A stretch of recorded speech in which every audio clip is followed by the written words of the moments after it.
መልአኩ ገብርኤል መጥቶ መለኮታዊ ራእይን ሲያስተላልፍ ጊዜ ስለዚህ እሱ ብቻ ነው እንጂ ነገረው ቀጥታ አላህ አላናገረው ማለት ነው። አናግሮታል፣ በቀጥታ አላህም አናግሮታል። እሺ ቁርአን አንቀጽ አውጣልኝ። ችግር የለውም። ሶሒህ ሙስሊም 162 አብዱል ከሪም ወጣል። አላህ ይሄ ዛሬ የምንሰግደው ሶላት የሶላት ትእዛዝ አላህ ሱብሓነሁ ወተዓላ محمد صلى الله عليه وسلم ያለማን መካከለኛ በቀጥታ ነው ያዘዛቸው። እስከ ከሰባት ሰማይ በላይ ድረስ አረገው ሄደው አላህ በቀጥታ ሙሐመድ ሆይ ያለ ያናገራቸው። እርሳቸውም አቤቱ ጌታዬ ሆይ ያሉት ትውልዶች ላይ ይሄንን ሶላት 50 ሶላትን ቀንስልኝ ያሉት እየቀነሰላቸው 5 እስኪደርስ ድረስ በቀጥታ ተነጋግረዋል። ይህ ሶሒህ ሙስሊም 162 ላይ ይገኛል። ቁርአን ውስጥ ነው የሚገኘው፣ በሐዲስ ላይ ይገኛል። አላህ በቁርአን ላይ ያመለክታል። በሱረቱ ነጅም ላይ ሲናገር ስላደረጉት ወደ ሰማይ ያደረጉትን ጉዞ አስመልክቶ እየተናገረ ፈአውሃ ኢላ አብዲ ማአውሃ ኢላ ወደ ባሪያዬ ማስተላለፈውን ተላለፍኩ እያለ ይናገራል። አላህ በቀጥታ ማለት ነው ወደያውና ማአውሃ ኢላ እዚህ ሐዲሱ ላይ አላህ ወደኔ ያስተላለፈውንም ማስተላለፈ ካሉ በኋላ ያውና በቀጥታ የሶላትን ትእዛዝ እንደሰጣቸው ጌታዬ አቤቱ ጌታዬ ሆይ እያሉ ያናገሩት እዚህ ጋር እናገኛለን። يا رب قال يا محمد يا ونا تملكت يا اسم قال يا محمد በሚላቸው እርሱ ራሱ ነው። قال يا محمد من አሁን ጣት ስሪ ነበረው محمد ሆይ እነርሱ 5 ሶላቶች አሁን ጣት ላይ ያው ጣት ላይ إنهن 5 صلوات بلا تيم عبد الكريم رب قال ربي تبارك وتعالى ያውና ተባረከው ልዑል አምላኬ እንዲህ አለኝ እያሉ ቃል በቃል ያውና የተናገሩበት። እሺ ሌላ ደግሞ አንድ ጥያቄ በመጽሐፍ ቅዱስ እስራኤል ወይም ደግሞ ያዕቆብ የሚለው ቃል እግዚአብሔር አምላክ ሲያናገረው ከዛሬ ጀምሮ አንተ እስራኤል ትባላለህ ያዕቆብ አትባልም ብሎ ሲለው እስራኤል ተብሎ እስካሁን ድረስ የሚጠራው 12 ነገሮች ይጠሩበታል። በቁርአን ውስጥ ግን እስራኤል የሚለውን ቃል ታምናላችሁ? እስራኤል የሚለውን ቃል ግን ማምጣት ትችላለህ? እስራኤል አለ በጣም በርካታ ያ በኒ እስራኤል እናንተ እስራኤል ልጆች እያለ ይጠራቸዋል። ያዕቆብ ልጆች ኢየሱስ ክርስቶስ ነገር ለነፋ ላሳይ 12 ነገር በቀር ሱረቱ አልማኢዳ ላይ 12 ነገሮች የሚለውን አሳይ። ولقد بعثنا وإذ أخذ الله ميثاق وبعثنا منهم 12 نقيبا ያለ ይናገራል። ሱረቱ አልማኢዳ ሁለተኛው ገጽ ላይ አውጣ አብዱል ከሪም ማነው አራተኛው ነው አካባቢ ይራውጣ። እሺ ሁሴን እንዴት ነህ? ደህና ነህ ሮቤ? ሰላም ነው አላህ አልሐምዱሊላህ። አላህ እየተከታተልኳችሁ ነበር። እሺ እና እንደዚህኛው ልጅ የቀደሙ ልጅ ረጋ ብለህ ብታወራውና ብንማርባችሁ ብዬ ነበር። አውቆ ነው እሱ እንድትማሩ ፈልጎ አይደለም። እዚህ እንትን ብሎ እናውቀዋለን አዲስ አይደለም። እናንተ የሆነ አስተማሪ ነገር የጠየቀ መስሏችሁ ነው? ወላሂ አይደለም አውቆ ነው። አየህ የሆነ ቦታ ሲመለስለት ጊዜ አውቆ ስልክ ያደረገ ያመልጣል። ቅድምና ለሱረቱ ሰለም እንዳልሆነ ያስረዳናል። ለምን ስለው በፍትወት ጠብታ ሰውን ፈጠርኩት ስላለ አይደል? ጥሩ እንደዛ ከሆነ በፍትወት ጠብታ ያልተፈጠረ ከሆነ ፍጡር አይደለም ማለት ነው ወይ ስለው አዋለ ጥሩ ብዬ ቀጥታ በሔዋን ሲይዘው ጊዜ አመለጠ። ይወጣል አይደለ? ምክንያቱም ሔዋን በፍትወት ጠብታ አልተፈጠረችምና። ስለዚህ በፍትወት ጠብታ ካልተፈጠረ ፈጣሪ ነው ወደ ማለት ከሄድክ ሐዋን ፍጡር አይደለችም በለና ስለው አይን ያላቀም ስለሷ አፈጣጠር በቁርአን ላይ አለ። ይወጣል በፍትወት ጠብታ እንዳልተፈጠረች ደግሞ ሁላችንም የምናውቀው ነው። ከአዳም የግራ ጎን ነው አይደል የተፈጠረችው? ያ ነው። ስለዚህ አውቆ ያስበረበረ ነው። እኔ አውቄ ነው ዝም ብዬ ሳስኬደው የነበረው። ተጣጣዋል። ይሄ ነው ለማንኛውም አሁን እየጠየቀ ያለው ልጅ በጣም ጥሩ ጥያቄዎች እየጠየቀ ነው። ይሄ አስተማሪ ጥያቄዎች እነዚህ ናቸው። ማንኛውም ጥያቄ ችግር የለውም ነበር፣ ግን አውቆ ነው እንድትረዱ ምናምን እናንተ እንደዛ ولقد بعث الله ميثاق بني إسرائيل وبعثنا منهم 12 نقيبا إلى عبد الكريم ወደ ላይ ከፍ አድርግና አማርኛውን አሳይ አለ ችግር የለም ስለማነብ አላህም የእስራኤል ልጆች የጠበቀ ቃል ኪዳን በእርግጥ ያዘባቸው ከእነርሱም 12ቱን አለቆች አስነሳን እያለ ይናገራል። አሁን እዚህ ጋር ሲናገር ያለውን 12ቱን ብሎ ነው። እግዚአብሔር ግን ቃል በቃል ነው እስራኤል ብሎ አንተ ከዛሬ ጀምሮ ያዕቆብ አትባልም እስራኤል ትባላለህ ብሎ ቃል በቃል ፊት ተናግሮታል። ለምሳሌ መጽሐፍ ቅዱስ ላይ ነው ማለት በቁርአን ግን ይሄንን ስንጠይቅ ተውራት ላይ ነው የምናገኘው። ተውራትን ነው ስንል ደግሞ ተውራት ተበርዟል ይባላል። አሁን ለምሳሌ የበፊቶችን ታሪክ የነቢያቶችን ታሪክ ማግኘት የምንችለው እኛ በመጽሐፍ ቅዱስ በብሉይ ኪዳን ነው የነ አብርሃምን የነ ዳዊትን የሁሉንም የምናገኘው። በቁርአን ግን አወሳቸው ነው የሚለን እንጂ ቃል በቃል ልናገኘው አንችልም። ይሄ ነው ጥያቄ ሆነብኝ። በጣም ጥሩ ችግር የለም። እንደ መጽሐፍ ቅዱስ ከሄድን በጣም እንደው አይምሮ በማይቀበለው ሁኔታ ነው ያዕቆብ እስራኤል የተባለበትን መንገድ ታውቃለህ? ወደ ዘፍጥረት ላይ አውጣለት። ለምን ያዕቆብ እስራኤል እንደተባለ ታውቃለህ? ታሪኩን መጽሐፍ ቅዱስ ላይ ምን ይላል? እግዚአብሔርና ያዕቆብ ትግያ ተጋጥመው ከዛማ ወደ መንፈሳዊ ነው የምንቀይረው። ለምሳሌ መንፈሳዊ እንዳልሆነ ላሳየህ።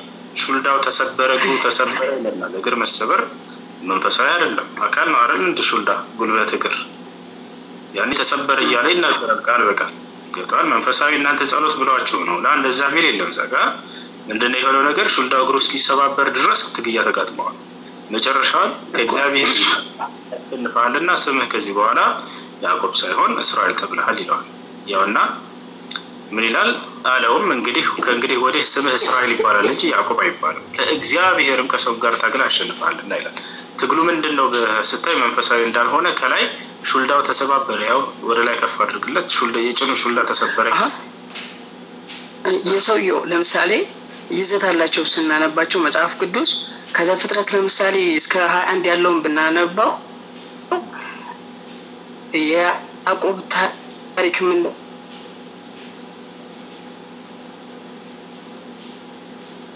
ነው ብትል እስከ 15 ዓመት ያለው ከእግዚአብሔር ጋር ማለት ብቻ የሚፈልግ የነበረ ሰው ነበር ያዕቆብ ስታየው ክፍሉን ማለት ነው።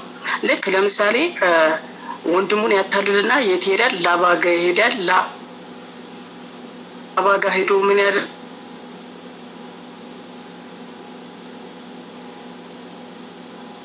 ያደርጋል? ያታልላል፣ ይሄዳል። መልሶ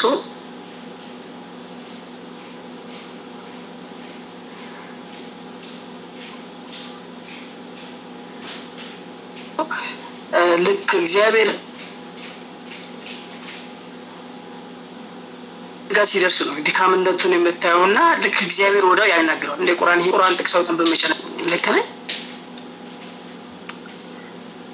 እየተቆራረጠ ነው ወገናችን። ይሰማል ነው? አሁን ይሰማል።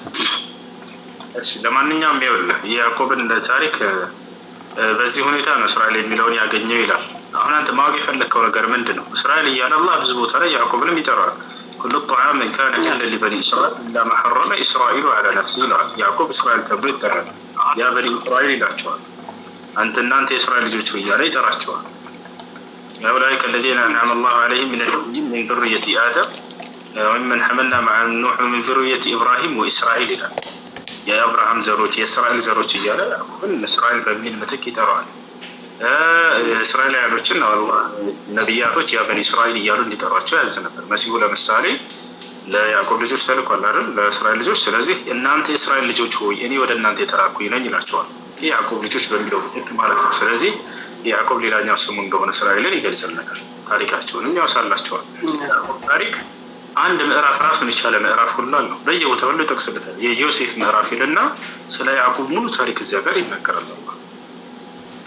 ቁርአን ያደረገው ነገር ምንድነው? በእነርሱ ላይ የተዋሹ ተቀባይነት የሌላቸው ነገራቶች እነዚያን በተለይ ስህተትነታቸውን ይገልጻል። ለምሳሌ ያዕቆብ ወንድሙን አጭበርብሮ ነው አይደል በረከቱን የተቀበለው ከይስሐቅ። ይሄን ታውቃለህ? ይህን አላህ ቃል በቃል በቁርአን ላይ እኔ ራሴ መርጫቸው ባርኪያቸው ነው እያለ ይገልጽላቸዋል። ወዝኩር ኢብራሂም ወኢስሐቅ ወያዕቆብ ይላል። ሙሐመድ ሆይ በዚህ በቁርአን ላይ አብርሃምን፣ ኢስሐቅን፣ ያዕቆብን አውሳለው ለትውልዶች ካለ በኋላ ወኢነሁም ዒንደና ለሚነል ሙስጠፊን አልአኽያር ይላል። እነዚህ ሶስቱ አብርሃም፣ ኢስሐቅ፣ ያዕቆብ ከእኔ ዘንድ የተመረጡ ቁንጮዎች ናቸው እያለ ይገልጻቸዋል። ራሱን የመረጣቸው። በሌላ ቦታ ላይ በሱረቱል ሐጅ ላይ ምን ይላል? አላሁ የስጠፊ ሚነል መላኢከቲ ሩሱለን ወሚነን ናስ፣ እኔ ከሰዎችም ከመላእክቶችም መልእክተኞችን እኔ ራሴ ነኝ የምመርጠዋል። በረከት ሰርቆ ከወንድሙ ከኤሳው አባቱን ኢስሐቅን ስለማያ ያጭበርብሮት በረከቱን ሰረቀው የሚባል ሂሳብ የለም። አምላክ ራሴ ነኝ የባረኳቸው እያለ ይናገራል። ወባረክና ዐለይሂ ወዐላ ኢስሐቅ ይላል። አብርሃምንም ባረኩት ኢስሐቅንም ባረኩት ይላል። እና የባረካቸው ራሱ አምላክ አላህ እንጂ በረከትን ከወንድሙ ሰርቆ ምናምን ብሎ በዚህ በታላቅ ነብይ ላይ አይለጥፍበትም ቁርአን። እዚህ ጋር ደግሞ ሌላ ጥያቄ ይመጣብኛል። አሁን ለምሳሌ አንድ ሙስሊም ማለት ለኢላሃ ኢለላህ ሙሐመድ ረሱልላህ ብሎ ሲል መስልምናን ተቀበለ ብላችሁ ታምናላችሁ? ከዛ በፊት የነበሩት ነቢያቶች ሙስሊም ናቸው ብለህ ልደመድም አትችልም። ለምክንያቱም ላኢላሃ ኢለላህ መሐመድ ረሱልላህ ስትል እስልምናን ተቀበልክ ብለህ ካልክ ከዛ በፊት የነበሩት ነቢያቶች ወይም ሙስሊም ልትላቸው አትችልም፣ ወይም በህግጋት የሚኖሩ ሰዎች ነበሩ ማለት ነው። በእናንተ ላይ ጠይቀንና ለመልስልህ አትደምድመው አንተ ባል አትደምድምና እንዴት ነበር ታዲያ ከዛ በፊት ያሉት እስልምናን የሚቀበሉት? በዚህ ጊዜ ላኢላሃ ኢለላህ መሐመድ ረሱልላህ ከሆነ እዚያን ጊዜ ሰው እንደሚለው እንምጣ። ይሄን ማስረጃ ያሳያለሁ። ለምሳሌ በመሲሁ ዘመን የነበሩ ሰዎች ላኢላሃ ኢለላህ ብለው ኢሳ ረሱልላህ ብለው ነበር ሻሃዳ የሚይዙት እስልምናቸውን የሚያረጋግጡት። አየህ፣ በአንዱ በአምላክ በአላህ ማመን ከዚያ በተላከው መልእክተኛ በመሲሁ መልእክተኛነት ማመን ከዚያ ሙስሊምነታቸው ይረጋግጣል ማለት ነው። ይሄን ቃል በቃል አላህ ሳይየ በቁርአን ላይ ምን ብሎ ሲያዛቸው እንደነበር የመሲሁን ህዝቦች وإذا أوحيت إلى الحواريين أن آمنوا بي وبرسولي قالوا آمنا واشهد بأننا مسلمون من الحواريات ማለት ተናቸው አይደለ? ወደ ሐዋርያትም ትእዛዝ ቃል ባስተላለፍኩ ጊዜ አላህ ምን የሚል ትእዛዝ በእኔ የምመኑ በላኩላችሁ መልእክተኛ የምመኑ አላቸው። ያ ላኢላሃ ኢለላህ ዒሳ ረሱልላህ ማለት ነው። ከዚያ ምን አሉ? እነሆ አምነናል ካሉ በኋላ ሙስሊሞች መሆናችንንም አረጋግጠልን መስክረናል። የሙስሊምነታቸው ማረጋገጫ የሚመሰከረው በምንድን ነው? በዚህ በአንድ አምላክና በተላከው መልእክተኛ ሲያምኑ ጊዜ ነው። ያው ካለታል በተንዛለ በመሐመድ ብለው አይደለም ታዲያ አይደል? ምክንያቱም እነርሱ የተላከው ነብይ ዒሳ ነውና ዒሳ መልእክተኛነት ይመሰክራሉ። የሙሳ ህዝቦችም እንዲሁ የሙሳን መልእክተኛነት በዚህ መልኩ ሆናል ማለት ነው። ያ ይታያል እዚህ ጋር ያው ሐዋርያቶች እንዴት ብለው እንደሚመሰክሩ የሱራ አሊ ኢምራን ማኢዳን አሳየው። የሱራ አልማኢዳ ላይ ሱራ አልማኢዳ 111 ላይ አሳየው። ምዕራፍ 5 ቁጥር 111 የመሲሁ ህዝቦች እንዴት ይወስዱ ድረስ ያስፈልጋል። 111 ያው ይታያል። ወደ ሐዋርያትም ይላል ወደ ሐዋርያትም በእኔና በመልእክተኛዬ እመኑ በማለት ባዘዝኩ ጊዜ አስተማሩ። እነርሱም ምን አሉ? ያው አመንን እኛ ሙስሊሞች መሆናችንን መስክር አሉ። ያው የሙስሊምነታቸው ማስመስከሪያና ማረጋገጫ በአንዱ አምላክ ያምናሉ፣ በተላከላቸው መልእክተኛም ያምናሉ። ያ ልክ ዛሬ ላኢላሃ ኢለላህ ዒሳ መሐመድ ረሱልላህ እንደምንለው ላኢላሃ ኢለላህ ዒሳ ረሱልላህ ብለው ነበር ማለት ነው። አሁንም እሺ እሺ ሁለተኛ ደግሞ በቁርአን ውስጥ ያለው ኢሳና በእኛ ክርስቶስ የምንለው አንድ ነው ብለህ ታምናለህ አንተ? እሱ ራሱ ነው። ምን እንኳን እዚያ አንዳንድ ነገራቶች ለምሳሌ ላይ ያላለው ደግሞ ስለሱ ተሳሳተ አስተምሮ ይሰጥበትም በደሙ ይዳናል ምናምን የሚለው ባስተምሮታቸው ነብያቸው እንደሆነ ሰዎች እንደመልኩ በማስተማራቸው እንዲህ አይነት እንጂ አዎ ድንግል ማርያም የወለደችው በእስራኤል ምድር ላይ የነበረው ያለ ወንድ ዘር ፈሳሽ ከሴት ብቻ የተገኘ የሆነው እርሱ ያ ራሱ ነው ብለን እናምናለን። ኦኬ። ስለዚህ አሁን ለምሳሌ ሱረቱል መርየም 1924 አካባቢ ያለው ላይ የሙሴ ነብይቱ ማርያም ናት ብሎ የሚል ሀጅ ያለው ለምሳሌ እንዴት ነው ያ ታዲያ? የነብይቱ ሙሴ ማለት እኮ የሙሴ እህት የነበረችው ማርያም ናት ይላል። ሰላም እንደዛ ሊል ይችላል። የሙሴ እህት ነች እንደሚለው የሃሮን እህት ነው አይደል? ሃሮን ሲባል ሃሮን ሲባል እዚያ ቦታ ላይ የሙሴ ወንድም ሃሮን መስሎ ነው አይደል? እንደዛ አይነት ነው። ሁለተኛ የአጋራ ወላጅ ያጋርና የሱ ተመሳሰለብኝ። ለምሳሌ አጋርን የሮኢ የሚለው ጋር ልክ እስማኤል ይዛ ስትሄድ የነበረ ንግግርና ቁርአን ላይ ልክ ማርያምን የሚያነጋግራት ንግግር አንድ አይነት ንግግር ነው። አሁን እሺ ዳስፈርዳ ያ ሃሮን እንዳልሆነ የሙሴ ወንድም ሃሮን አይደለም። ይሄን ጥያቄ ማን ተጠይቆ የመለሰው? ነብዩ ሰለላሁ ዐለይሂ ወሰለም በጊዜያቸው የነበሩ ክርስቲያኖች አስጠይቀው ነበር። ክርስቲያኖች ራሳቸው ጠይቀው ነብያችን ሰለላሁ ዐለይሂ ወሰለም ያ የሃሮን ወንድም እንዳልሆነ የስም መመሳሰል እንደሆነ ገልጸውላቸዋል። አሁን ላሳያቸው እሱን አንድ ትልቁ ላይ አድርጉ።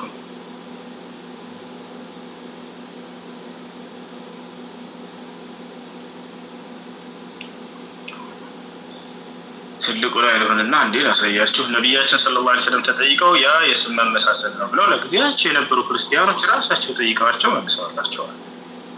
ክርስቲያኖች ናቸው። በቁርአናቸው ላይ የሃሮን እህት እናገኛለን። በሃሮንና በመሲሁ መካከል ደግሞ በጣም ብዙ ጊዜያት ነበሩ እና እንዴት ነው ያ ተብሎ በተጠየቁ ጊዜ ነብያችን ሰለላሁ ዐለይሂ ወሰለም ያ የስም መመሳሰል እንጂ ያንዳርሆነ ገልጸውላቸዋል። ያው እነዚህ ጋር እናገኘዋለን ይላል። ያና ሐዲሱን ምንጭን ታገኙታላችሁ መሰላችሁ?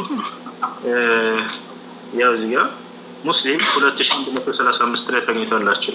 لما قدمت نجران الى الأغضر مع انه المغيرة بن شعبة የተባለ ሷሃባ ነው። ወደ ነጅራን በሄድኩም ጊዜ ነጅራን ማለት በየመንና በሳውዲ መካከል የምትገኝ ክርስቲያኖች በብዛት የሚኖሩባት የነበረች ሀገር ነች። ነጅራን በሄድኩም ጊዜ አለ يعني انكم تقرؤون يا اخت هارون እናንተ በቁርአናችሁ ላይ አንቺ ሃሩን እህት የሚል ቃል በሃሩን በሙሳና ደግሞ በመሲሁ መካከል በጣም ብዙ ዘመናቶች ነበሩ እና ስለዚህ እንዴት ነው ብለው በጠየቁ ጊዜ ይሄን ነብዩ ሰለላሁ ዐለይሂ ወሰለም በጠየቋቸው አለ ሰልቱ عن ذلك فقال انهم كانوا يسمون بانبيائهم والصالحين قبلهم እነርሱ እነዚህ እስራኤላውያን ሰዎች حتى በመርየም ዘመን የነበሩት ከእነርሱ በፊት በነበሩ በነብያቶቻቸው ሲሰይሙ ስለነበር ነው የስም መመሳሰል እንጂ በፍጹም አይደለም ብለው ነግሯቸዋል። እዚህ ጋር ማብራሪያው ጋር ቀጥታ ያሳየ እሺ ምን ይላል እዚህ ጋር ليس هو هارون المذكور عند ወደ አማርኛ ልቀይር ይችላል እዚህ ጋር ወደ አማርኛ ልቀይር ማብራሪያ ያው ወደ አማርኛ ልቀይረው ያየህ ነው አይደል ኢየሱስ ያደረገው ነገር ያው ያ እሱ የሙሳ ወንድም የሆነው ሃሩን አይደለም ነገር ያንን ሃሩን ነብዩን አይደለም የሙሳ ወንድም የሆነው ሃሩን ወይስ ስለዚህ የስም መመሳሰል እንጂ ያ የሙሴ ወንድም ሃሩን አይደለም ብለው ነብዩ ሰለላሁ ዐለይሂ ወሰለም ራሳቸው ጠይቀው ይሄን ተናግረዋል። እሺ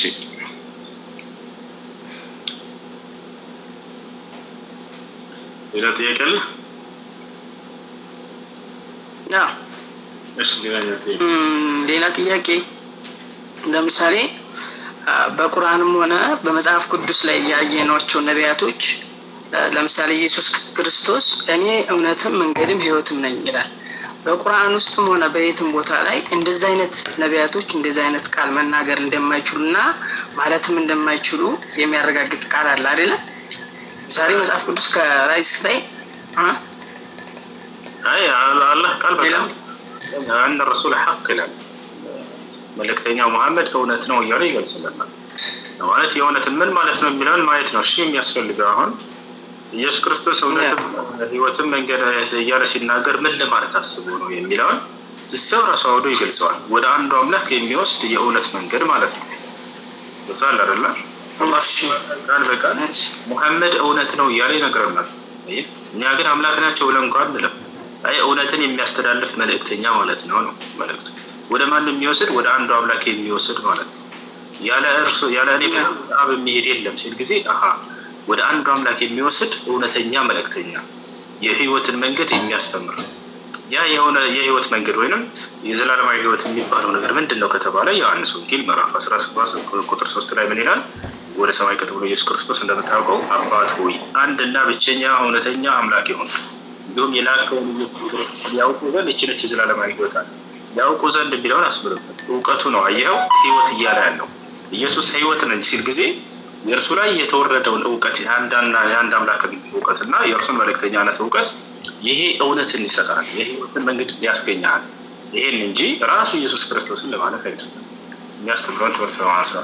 እሺ እንደዛ ከሆነ ለምሳሌ በቁርአን ውስጥ አባት ማለት አይቻልም አይደለ? ቁርአን ውስጥ አሁን እኔ አላህ አባቴ ነው ማለት የሚል ቃል አታገኝም። አባት ማለት በዕብራይስጦቹ በእነ እስራኤላውያንና በአረባውያን ስለሚታወቅ አባት ማለት ዘሴም አንድ አይነት ባህሪ ያለው እንደማለት እንደሆነ መቼም ይሄን አትክድም አይደለ? ለምሳሌ አባቴ ሲል ኢየሱስ አንድ ናቸው። አባቴ ማለት አንድ አይነት ባህሪ ያለው እንደማለት ነው። አሁን ለምሳሌ ኢየሱስ ክርስቶስን እኔና አብ አንድ ነን እኔን ባወቃችሁኝ አብን ባወቃችሁት ነበር ሲል ይሄ ራሱን ከእግዚአብሔር ጋር ስላስተካከለ ብቻ ድንጋይ ነሱበት ሊወግሩት ተነሱ ነው የሚለው።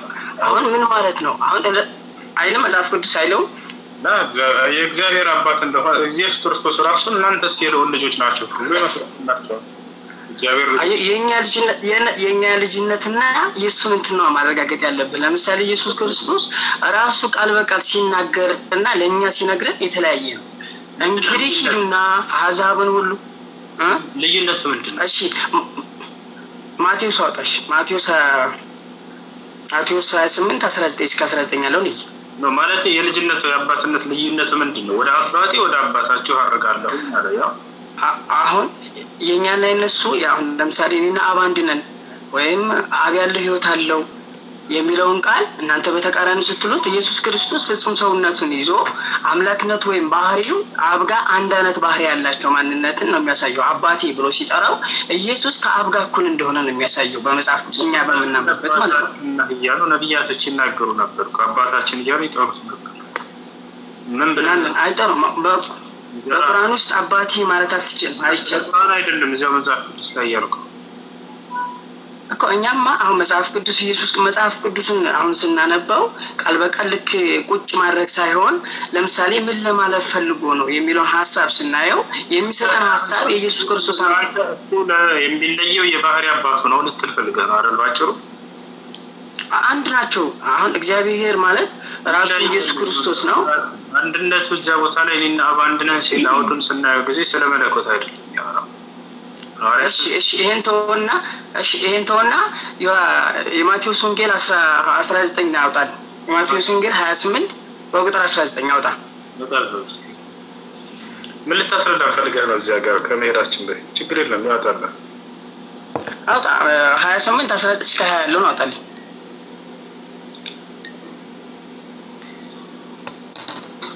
እስከዛው ድረስ ፎሎ አድርጉ። ሁሴን ደግሞ እንትን አለው ዩቲዩብ አለውና ዩቲዩብን ሰብስክራይብ አድርጉ። እዚህ ያላችሁ 4900 ሰዎች ባዮ ላይ ያላችሁ አለላችሁ ዩቲዩብ። እሺ ዩቲዩብ ላይ ያለበት እሺ የሆነ ልጅ ነው እንትን እያለ የሚለቅበት እንደሚለቅበትም ለዩቲዩብ ገብቼ አይቻለሁ። እሺ ምን እንደሚለቅ አላውቅም። ለባንተ ሰው ልክፈትልህ ከፍቶ እንትን ሲለው ነበር ብቻ። እሺ ለማንኛውም እንትን ነው አጣለት። እሺ አውጥቶልሃል። ያው ምን ይላል አሁን 19 ላይ እንግዲህ ሂዱና አሕዛብን ሁሉ በአብ በወልድ በመንፈስ ቅዱስ ስም እያጠመቃችኋቸው ያዘዝኋችሁንም ሁሉ እንዲጠብቁ እያስተማራችኋቸው ደቀ መዛሙርቴ አድርጓቸው። እነሆ እኔ እስከ ዓለም ፍጻሜ አይደለም የሚለው እሺ ፍጻሜ ከእናንተ ጋር ነኝ። አሁን እቺን ብቻ አብራራልኝ። አሁን እቺ ምን ለማለት ፈልጎ ነው? እቺ ኢየሱስ ክርስቶስ በአንተ አውድ አረዳድ አምላክ ነው አብሮ መኖር የሚችለው እስከ ዓለም ፍጻሜ መኖር የሚችለው አምላክ ነው ብለን እናምናለን። አንተ ይሄን አስረዳኝና እንግዲህ እንጨርሳለን። እኔ ልጄን የሆነ ቦታ ላኩትና ከመሞቴ በፊት ይድና ይሄን ለማለት እኔ ካንተ ጋር ነኝ አልኩት። አንድ ስለ ዓላማ ነው ክርስቶስ አስተምሮ ብሎ ላከ እነዚህን ሰዎች። እኔ ከእናንተ ጋር ነኝ አላቸው። በዓላማ አብረህ ትሆናለህ ከሰው ከማንም ሰው ጋር እኔ ካንተ ጋር ነኝ ብትለው ትችላለህ እኮ ችግር የለውም።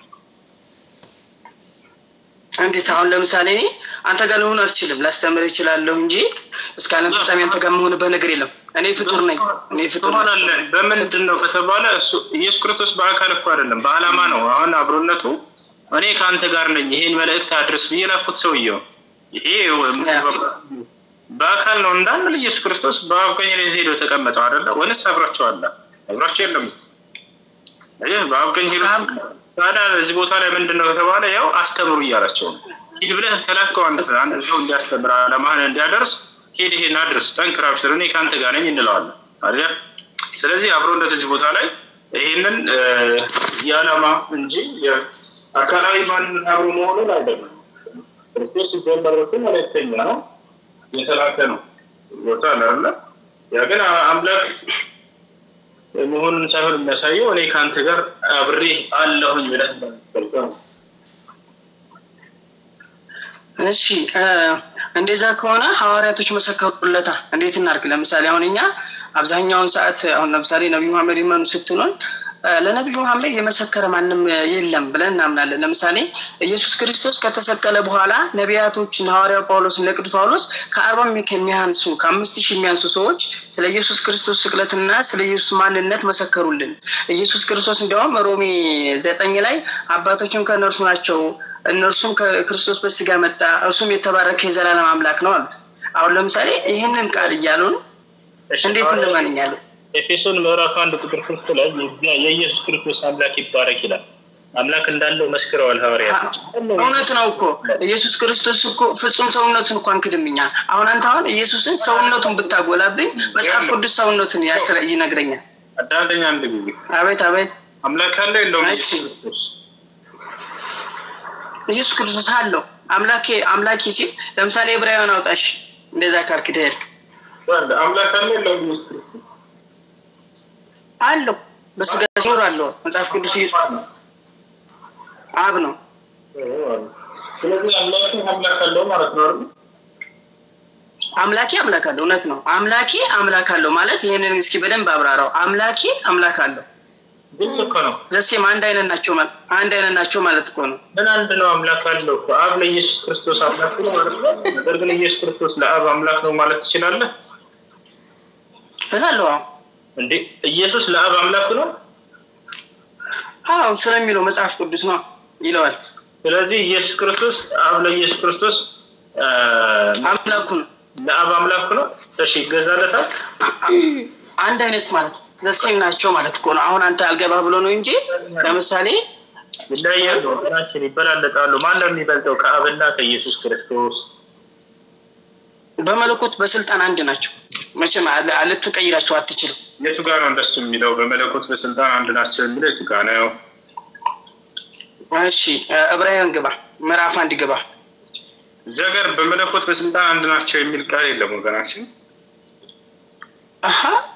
አሁን አንተ መረዳት የምንችልበት ነው። አሁን ለምሳሌ አንተ ግዴታውን ቁርአን እንደዚህ ነው የሚለው ብለህ ብትለኝ የተጣመመ ቃል ላመጣብሃለሁ። ለምን? ለምሳሌ ኢየሱስ ክርስቶስ እኔ ነብይ ነኝ ብቻ የሚል መጽሐፍ ቅዱስ አውጣ። ለምሳሌ አንተ ከቁርአን ኢየሱስ ክርስቶስ ነብይ ብቻ ነኝ እኔን አታምልኩኝ ያለ ቃል አውጣ። ጥምም ያለ ቃል ማውጣት ከፈለክ ማለት ነው። ብዬ ወደ ሌላ አታመጣም። አሁን አንተ ተረጋበል። ኢየሱስ ክርስቶስና ከአብ ማን ይበልጣል ነው? ይበላለጡ። አሁን ለምሳሌ አንተ ከኔ አብ ይበልጣል የሚለውን ቃል ልታመጣልኝ ነው። እኔ ገብቶኛል። ስለዚህ አይደለ አሁን ጥያቄ ሆነው ነው የምታመጣልኝ። ሁሉ ጊዜ ኢየሱስ ክርስቶስ አምላክ ነው ሳይሆን ሰውነቱን ነው የምታጎሉብኝ። ለጥያቄ ስለሚገባን ማለት ነው። ለምን ይሄን ራሱን ችሎ ትምህርት አለ። ትምህርቱ ስላለ ነው። ይሄን ራሱን ችሎ ማን ይበልጣል? አንድ ናቸው። ይበልጣል ይላል ኢየሱስ ክርስቶስ ቃል በቃል አብ ከእኔ ይበልጣል ይላል። ምን ትላለህ? አሁን ኢየሱስ ሰውነቱን ነው በሰውነት ያዩት ስለነበር ነው የሚለው። ላሳይ አውጣሽ ዮሐንስ ወንጌል በሰውነት ይሄን ቃሉን ጥቅሱን አውጣለትና አብዱል ከሪም ነገር ግን በሰውነት ነው ብሎ የተናገረበትን አሳይ ዘለ ችግር የለም። አዩ እንደዚህ ሊሆን አይችልም። አሁን ለምሳሌ እኮ እኔ እኮ ጠየቅኩ ቅድም ጠይቄያለሁ። ለምሳሌ እሺ እዛው አውድ ላይ በሰውነቱ ነው የሚል አሳየን። ችግር የለም እዛው አውድ ላይ አሳየን ይችላል። ለምሳሌ ኢየሱስ ክርስቶስ እኔ ከራሴ አንዳች ላደርግ አይቻለኝ የሚለውን ቃል ራሱን ሰውነቱን እየጠቀሰልን ነው። ሰው ነው የሰው ልጅ ሲል ሰውነቱን እየጠቀሰ ነው። ባህሪውንማ እያየኸው ነው። ሰውን ከሙታን ያስነሳል፣ ደዌያን ይፈውሳል አይደለ? ይሄን እኔና ተለከረከረን አይችልም። እሺ ቆይ አንድ ጊዜ ያነበብኩት ስለሆነ እኔ አብ ይበልጠኛል ስል በሰውነቴ ነው ብሎ አልተናገረም። ይሄን ታውቃለህ አይደለ? ይሄን እንለፈው እኮ አሁን ችግር የለውም። ይሄንን ያነበብኩት ስለሆነ የተረዳሁት ስለሆነ እኔ በመጠይቅህ ጥያቄ ከሄድክ ለምሳሌ ኢየሱስ ክርስቶስ ቁርአን ላይ እኔ ነብይ ብቻ ነኝ እኔን አታምልኩኝ ያለ ቃል አምጣ። አንድ ጊዜ ቁርአንን በኋላ ስለ ቁርአን አጠያየቅ ትጠይቀናለህ። አሁን እዚህ ጋር አብ ከእኔ ይበልጣል ብሎ ኢየሱስ ክርስቶስ ተናግሯል። አይ በሰውነቱ ነው አልከ። ስለዚህ በሰውነቱ ነው የሚል ቃል አለ ወይ? የሚበልጥበትን ምክንያት ገልጿል ኢየሱስ ክርስቶስ ወንስ ይበልጠኛል ብሎ ነው የደመደመው? አልደመደመው።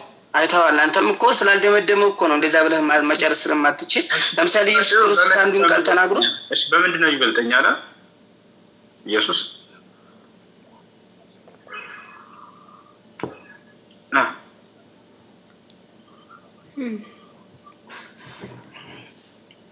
አላውጣልህ አንዴ ያው ተፈላል እኮ በምንድን ነው የሚበልጠኛል? በሚበልጠው ተናግሯል። በምንድን ነው አለ ይበልጠው?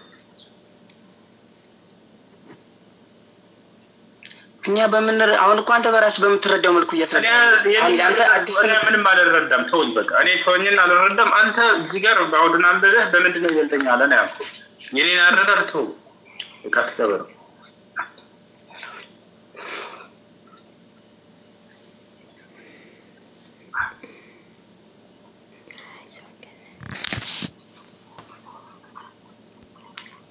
እንግባባበት ጭቅጭቅ እንዳይሆን እዚህ እሺ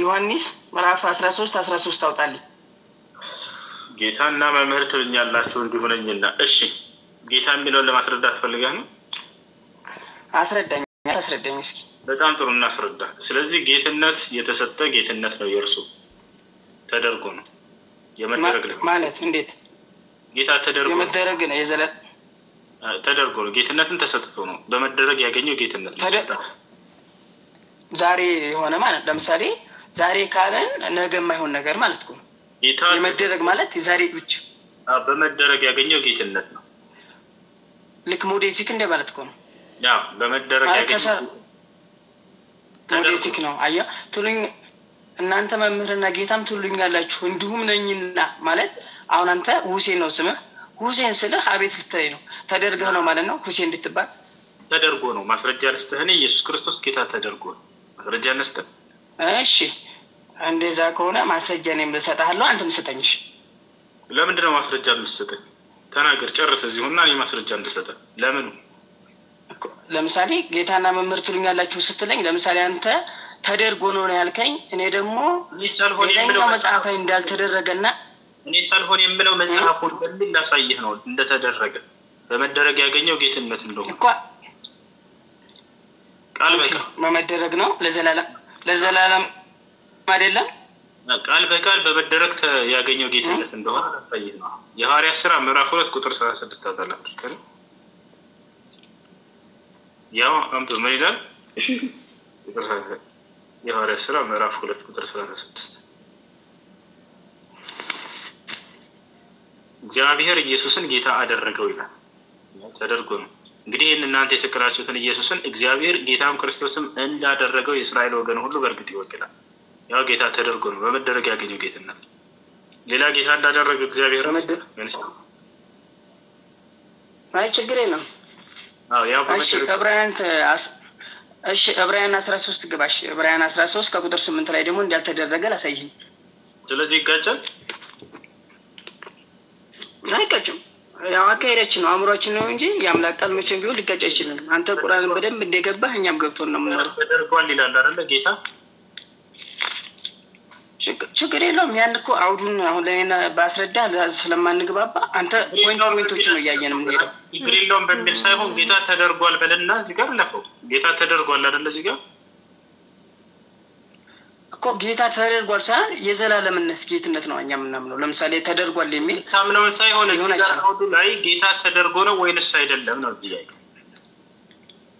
ተደርጎ ነው ብለህ የምታምነው አንተ እሺ ይሁን ነው የምማምነው መጽሐፉ እያለ ነው ያልኩህ ነው ወገናችን ስለኔ አይደለም ያው መጽሐፉ አደረገው እያለ ነው ጌታ አደረገው ተደርጎ ነው ኢየሱስ ክርስቶስ ይለናል ምን ትላለህ ምዕራፍ ስንት ንገረኝ የሐዋርያት ሥራ ምዕራፍ 2 ቁጥር 36 2:36